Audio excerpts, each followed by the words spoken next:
कल्पना कीजिए किसी digital wallet में लाखों की संपत्ति पड़ी है। अच्छा। लेकिन जैसे ही उस संपत्ति से एक सामान्य सी कॉफी खरीदने की कोशिश की जाती है, पेमेंट सिस्टम उसे तुरंत ठुकरा देता है। अरे हाँ, और इसलिए नहीं कि वॉलेट में फंड कम है, बल्कि इसलिए क्योंकि उस पैसे का जो इतिहास है ना, वो सही नहीं है। मतलब वो पैसा किसी गलत जगह से होके आया है। बिल्कुल।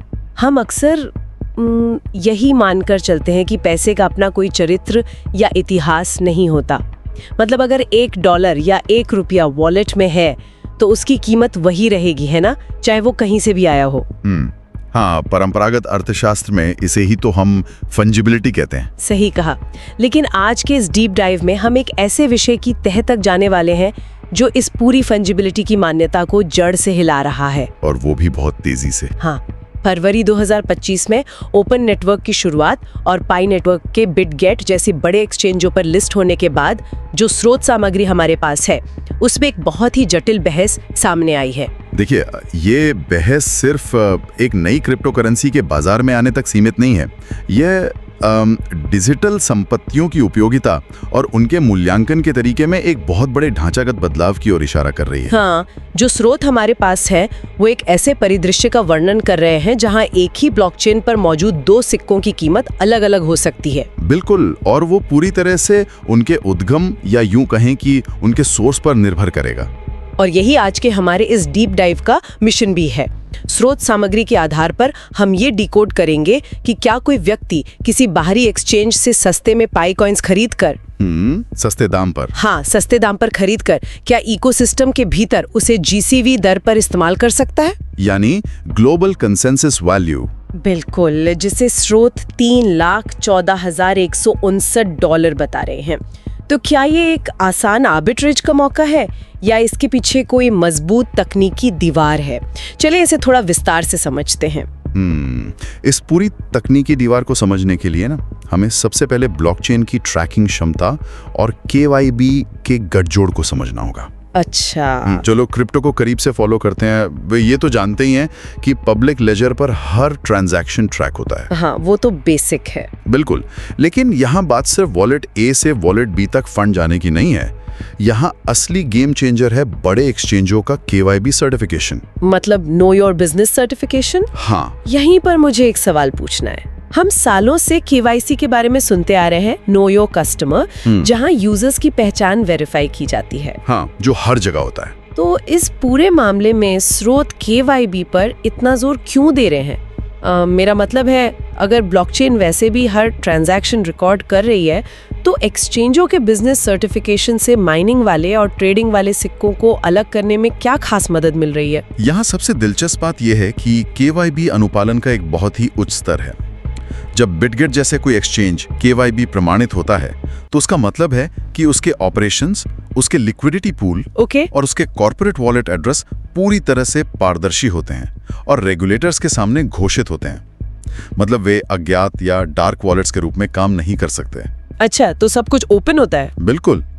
इसलिए जब कोई व्यक्ति ऐसे एक्सचेंज से पाई खरीदता है और उसे अपने पर्सनल वॉलेट में निकालता है तो सिस्टम को यह अनुमान लगाने की जरूरत नहीं पड़ती कि ये कॉइन कहां से आया है। ब्लॉकचेन पर एक साफ डिजिटल स्टैंप लग जाता है। सटीक कहा आपने, संस्थागत डिजिटल स्टैंप। तो इसका मतलब है कि सिस्टम ये नहीं देख रहा कि कॉइन किसके पास है, बल्कि वो ये देख रहा है कि कॉइन का जन्म नेटवर्क के भीतर ऑर्गेनिक तरीके से हुआ है या वो किसी एक्सचेंज के घोषित लिक्विडिटी पूल से बाहर आया है। एकदम सही विश्लेषण है आपका।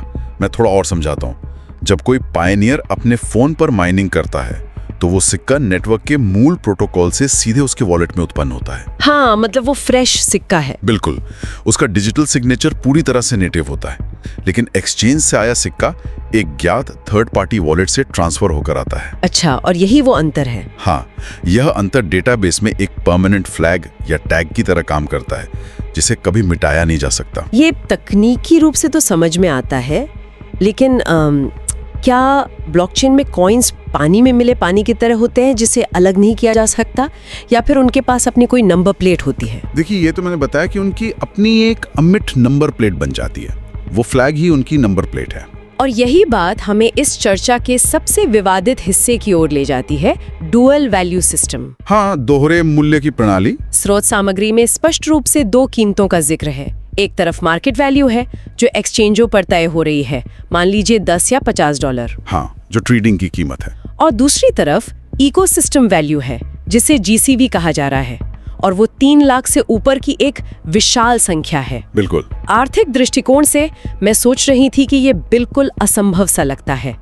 मेरा मतलब है, अगर बाहर बाजार में कोई चीज $10 में मिल रही है, तो इकोसिस्टम के अंदर कोई व्यापारी उसी चीज को $3 लाख के मूल्य पर क्यों स्वीकार करेगा? ये बहुत बड़ा सवाल है ना? ये तो बुनियादी अर्थशास्त्र के बिल्कुल खिलाफ है। ये एक बहुत ही वाजिब सवाल है, और यही वो जगह है जहां पारंपरिक अर्थशास्त्र और क्लोज्ड लूप डिजिटल अर्थशास्त्र के बीच टकराव होता है। मतलब बंद लूप अर्थव्यवस्था। हाँ, और स्रोत सामग्री किसी एक पक्ष को सही या गलत नहीं ठहरा रही है, बल्कि वो दो अलग अलग आर्थिक मॉडल्स के सह अस्तित्व को स्पष्ट कर रही है। ओके। जो मार्केट रेट है वो ओपन मार्केट की लिक्विडिटी और सट्टेबाजी द्वारा तय होता है। ट्रेडर्स मुनाफा कमाने के लिए कीमतों में उतार चढ़ाव का इस्तेमाल करते हैं, जो कि किसी भी बाजार का एक सामान्य हिस्सा है। बिल्कुल ठीक है, ट्रेडर्स बाजार को तरलता देते हैं, लेकिन वो जीसीवी वाली बात कैसे काम करेगी वास्तविक दुनिया में? देखिए, जीसीवी यानी global consensus value open market के नियमों पर नहीं चलती। ये उन मर्चेंट्स और उपयोगकर्ताओं के बीच एक सहमति पर आधारित है, जो पाई को एक ट्रेडिंग कमोडिटी के बजाय एक विनिमय का माध्यम बनाना चाहते हैं। हाँ, मीडियम ऑफ एक्सचेंज।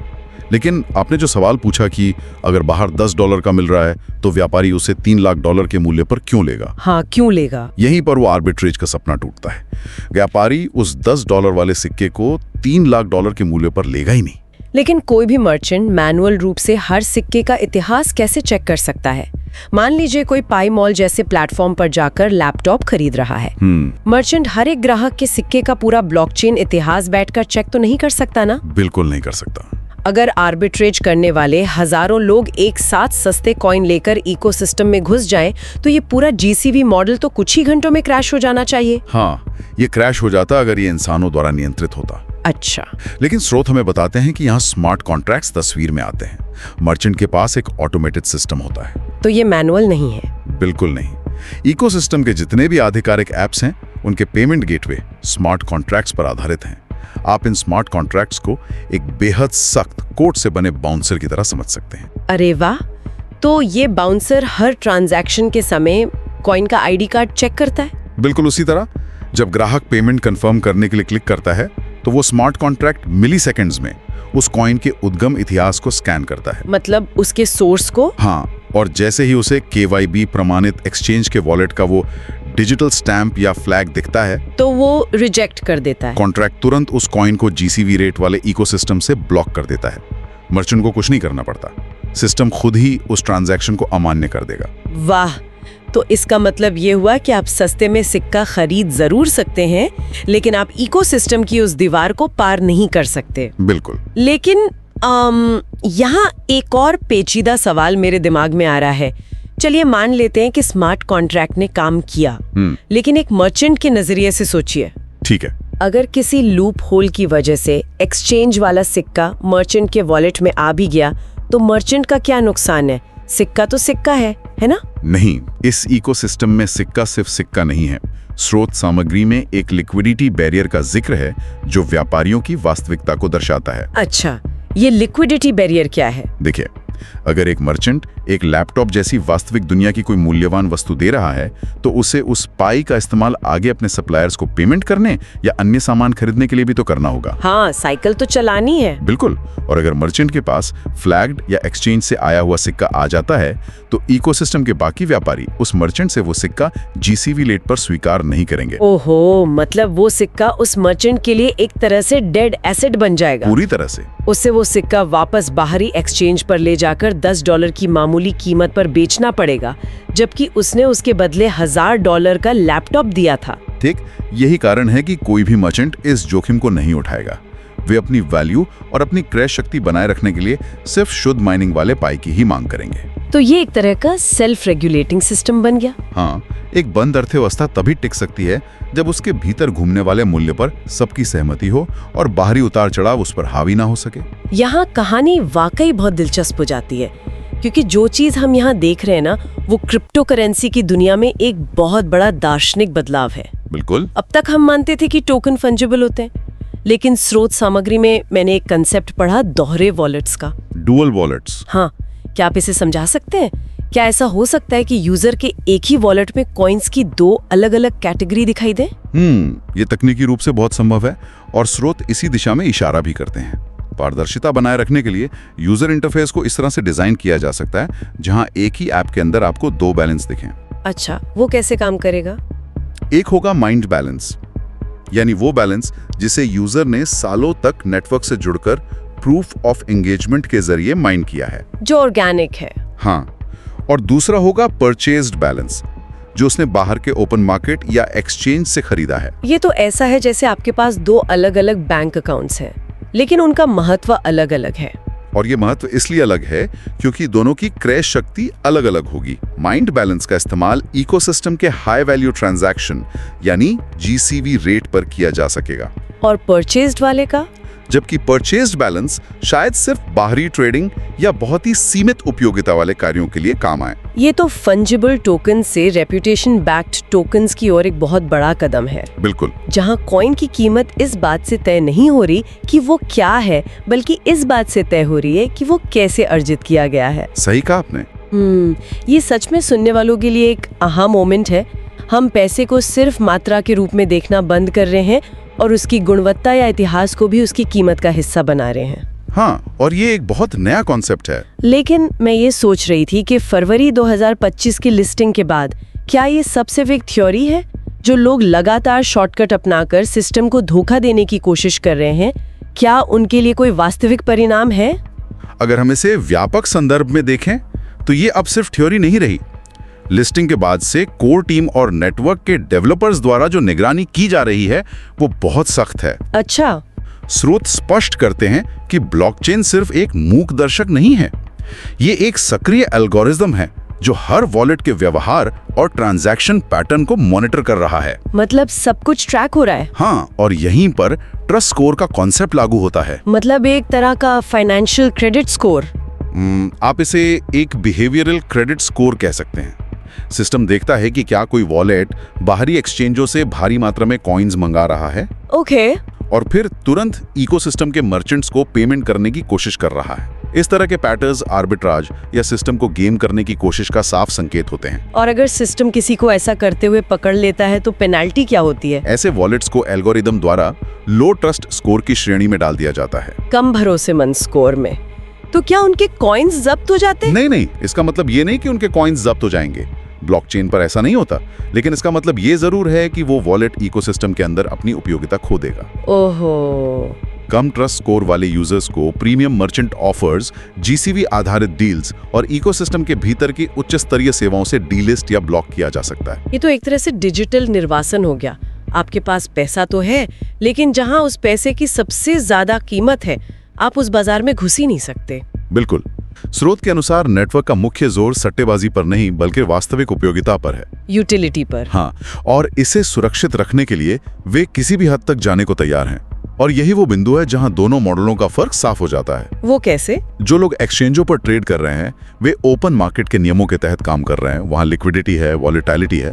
लेकिन जो इकोसिस्टम के भीतर काम कर रहे हैं वे एक सर्कुलर इकोनॉमी बनाने की कोशिश कर रहे हैं। एक गोलाकार अर्थव्यवस्था। हाँ, और इस सर्कुलर इकोनॉमी में प्रवेश करने के लिए सिर्फ कॉइन होना काफी नहीं है, उस कॉइन की ऑर्गेनिक उत्पत्ति होना अनिवार्य है। तो इन सब का आखिर मतलब क्या है?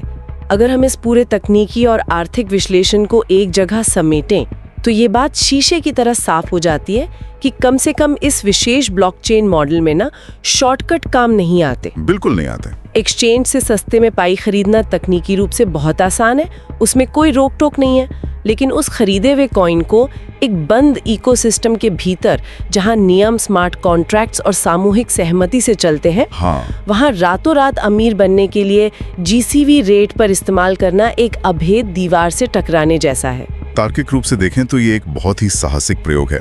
ये पहली बार है जब तकनीक का इस्तेमाल इतनी गहराई से किया जा रहा है ताकि एक समानांतर अर्थव्यवस्था को बाहरी बाजार की सट्टेबाजी से पूरी तरह आइसोलेट किया जा सके। बिल्कुल। ये सफल होगा या नहीं ये तो वक्त ही बताएगा, लेकिन इसका ढांचा निश्चित रूप से अभूतपूर्व है। एकदम सही कहा। और ये ढांचा अर्थशास्त्र के कुछ बहुत ही बुनियादी सवालों को दोबारा सोचने पर मजबूर कर देता है। और यहीं पर मैं आज की चर्चा को ख़त्म करने से पहले सुनने वालों के लिए एक विचार छोड़ना चाहती हूँ। जरूर। हमने शुरुआत में बात की थी कि पारंपरिक पैसे की पहचान उसके मूल्य से होती है, उसके स्रोत से नहीं। लेकिन आज हमने देखा कि कैसे ब्लॉकचेन, स्मार्ट कॉन्ट्रैक्ट्स और KYB का कॉम्बिनेशन एक ऐसे रेपुटेशन बैक टोकन को जन्म दे रहा है जहां पैसे का इतिहास ही उसकी असली क्रय शक्ति तय कर रहा है। ये बहुत बड़ी बात है। जरा सोचिए, अगर भविष्य में ये मॉडल सिर्फ क्रिप्टो तक सीमित ना रहे, अगर पारंपरिक वित्तीय व्यवस्थाएं जैसे सेंट्रल बैंक डिजिटल करेंसीज इसी मॉडल को अपना लें, ये तो पूरी दुनिया बदल देगा। क्या हम एक ऐसी दुनिया की ओर बढ़ रहे हैं जहां आपके बैंक अकाउंट में रखे पैसों की कीमत इस बात से अलग-अलग आंकी जाएगी कि वो पैसा आपकी सैलरी से आया है या फिर किसी सट्टेबाजी वाले निवेश से? बहुत ही गहरा सवाल है ये। क्या भविष्य की अर्थव्यवस्थाओं में पैसे की मात्रा से ज्यादा पैसे का चरित्र महत्वपूर्ण हो जाएगा? ये एक ऐसा विचार है जो हमारी पूरी आर्थिक समझ को पलट कर रख सकता है। बिल्कुल।